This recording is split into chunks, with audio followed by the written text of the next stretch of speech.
লম্বা ছুটির আজ শেষ দিন। ছুটি কাটিয়ে ঢাকায় ফিরছেন কর্মজীবী মানুষ। কমলাপুর রেল স্টেশন থেকে এসে খবরাখবর রাখছেন সহকর্মী রাব্বি হোসেন যুক্ত হয়েছেন ইতিমধ্যে তিনি আমার সঙ্গে। রাব্বি, কি অবস্থা? আজকে তো শেষ দিন, আগামীকাল থেকেই তো সে কর্মব্যস্ত জীবন আবার শুরু হবে। ফিরতি পথে কোনো ভোগান্তি চোখে পড়ছে কিনা?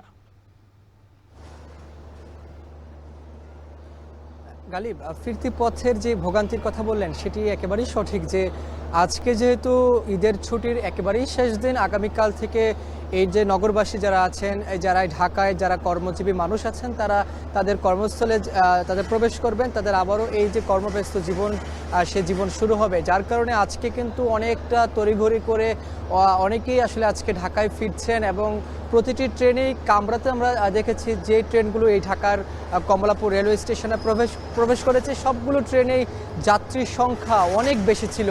যার কারণে এখানে যাত্রীরা বলছেন যে আসতে তাদের ট্রেন সময় মতো ছাড়লেও ভিতরের যে পরিবেশ, অর্থাৎ স্ট্যান্ডিং টিকিট দিয়ে যাত্রীদের ঠাসা ছিল যারা টিকিট কেটেছেন। আবার অনেকে বলছেন যে তারা কেবিন ভাড়া করেও তারা স্বস্তি নিয়ে ঢাকায় আসতে পারেননি, যার কারণ একটা দীর্ঘ পথ। আমি একজনের সঙ্গে কথা বলেছি, তিনি পঞ্চগড় থেকে এসেছেন, অর্থাৎ পঞ্চগড় যেহেতু একেবারে শেষ স্টেশন, পঞ্চগড় থেকে ঢাকায় 12 ঘন্টারও একটি সময়ের বেশি সময় লাগে এই যে যাত্রা।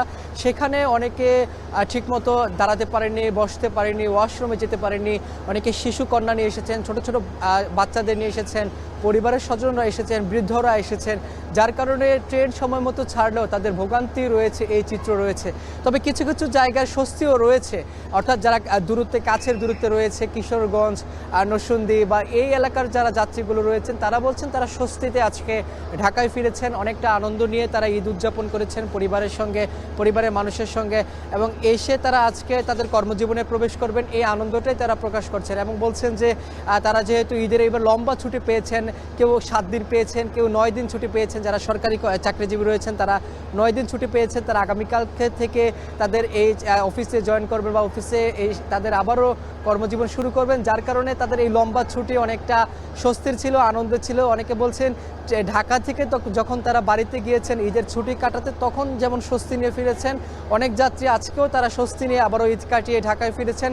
তবে স্বস্তি অস্বস্তি দুটো খবরই কিন্তু রয়েছে আজকে এই কমলাপুর রেলওয়ে স্টেশন থেকে। এবং এখানে যাত্রীরা একটা কথাই বলছেন যে তারা আবারও কর্মজীবনে যাবেন, আবারও তাদের ব্যস্ত জীবন শুরু হবে, এই তারা প্রত্যাশা করছেন। এই ছিল আমার কাছে কমলাপুর রেলওয়ে স্টেশন থেকে সবশেষ খবর। হাজারো